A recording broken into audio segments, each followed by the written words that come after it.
the Epstein files. Kim McAllister, tell me what's happening with the Epstein files. They are going to be dropped? According to James Comer, and I don't know if you know a lot about Mr. Comer, but sometimes he says some crazy stuff and maybe not always accurate, but he is the House Oversight Committee chair.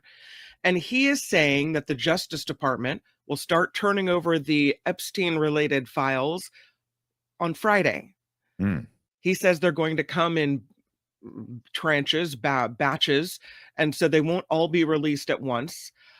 He says officials with the Justice Department feel like a 7-episode kind of Netflix arc is what he's seeing for this. Okay, this week in the Epstein files, officials with the Justice Department have informed us, he says, that the department will begin providing Epstein-related records to the Oversight Committee this week on Friday. He said there are many records in the DOJ's custody, and it will take the department time to produce all the records and ensure the identification of victims and any abuse material, anything that needs to be redacted. It'll take the department time to dry clean Donald Trump's name out of all of these files. Does anybody think that's not already done? Because I don't know. They had enough time to do it. My God.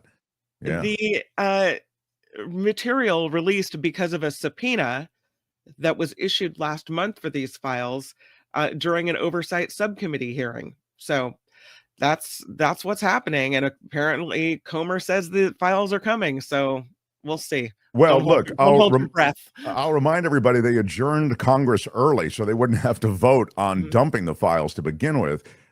Congress is going to reconvene, and when they reconvene, they're going to pick right up where they left off. So there's going to be demands to release these files. So in a sense, the Republicans who circled their wagons for Trump in large measure are trying, I think, to alleviate a lot of that pressure that's going to come once they reconvene. But Mark, I thought there weren't any files. That's right. First there weren't any, then there were, then they're not. Then they're not files. It's not a list per se. I mean, it's a file. There are no files. Oh, but now there's files. Now they're going to be released. All right. Unreal. But everybody's doing their lift to try to protect this president right now. So, again, there are witnesses to be called. Alex Acosta was talked about as, you know, he's the guy who gave the sweetheart no prosecution deal to Jeffrey Epstein in Florida. And then he got this sweetheart appointment in the Trump administration. He could be called upon to testify before Congress. I don't think the Republicans are going to call him. You know, they don't want to retill that soil, right? But they say, and Comer is saying, we're going to bring subpoenas to those who can add information and clarity to these Epstein file questions. But I think they'll be very careful about who they subpoena. They're already being very careful about it. And it seems to me like a move, this whole oversight committee hearing on Epstein. Oh my God. It's absolutely a move. 100%. Yes.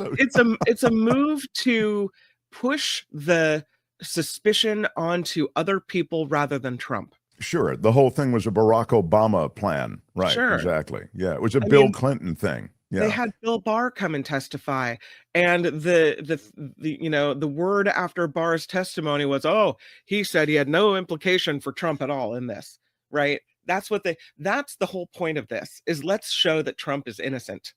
Let's remove the connection. But they can't because there is a connection, no matter how much you want to wipe it away.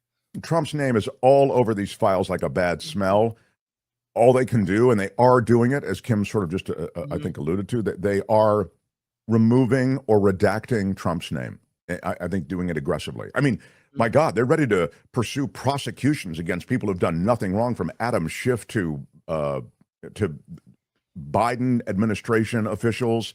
I mean, they're clearly ready to do whatever they have to do to carry the water that Donald Trump has given them to carry, right? So you think it's a bridge too far for them to go through those files and eliminate, delete, or otherwise redact his name? I don't think so. I mean, that's easy. And that's a short putt. What you're really looking at is a group that will go a lot farther than that. So I think Kim is right. They're trying to assign blame for Epstein to parties that have nothing to do with Donald Trump, and they're trying to just erase Donald Trump from any kind of relevance to Epstein. And yet we know they were best friends, and their pictures and stories and cards that were sent and cartoons he wrote and all the rest. I mean, he's hip deep in Epstein. So, all right. Dan Bongino facing an uncertain future. There's a new FBI appointment. It's the same job as deputy director that Dan Bongino has. What? I know. When they bring on somebody with your exact job title, it's usually a sign. And Attorney General Pam Bondi and FBI Director Kash Patel welcoming Missouri Attorney General Andrew Bailey. Welcome to the cesspool, Andrew Bailey. He is a co-deputy director of the FBI. That is a surprise decision that would signal, I would suggest, an uncertain future for Dan Bongino. Oh, so sad. Yeah, he wanted to get those Epstein files released. And then he kind of shut up and went into the corner. And now we can't find Dan Bongino with a GPS locator. So here comes the next guy, and he's going to be the co-deputy of the FBI. And by the way, I'll just remind you, I understand Kash Patel runs the FBI, but you understand the co-deputy or the deputy of the FBI, the number 2 at the FBI, he's the one who's handling, in this case it's a he, could also be a woman, the day-to-day of the FBI. So with Bongino sort of, again, MIA, we haven't heard a lot from him. Maybe he's straying from the, he doesn't look happy in that shot. Girl, you just woo. Yeah. It's possible, very possible, that he's being edged out. And it would likely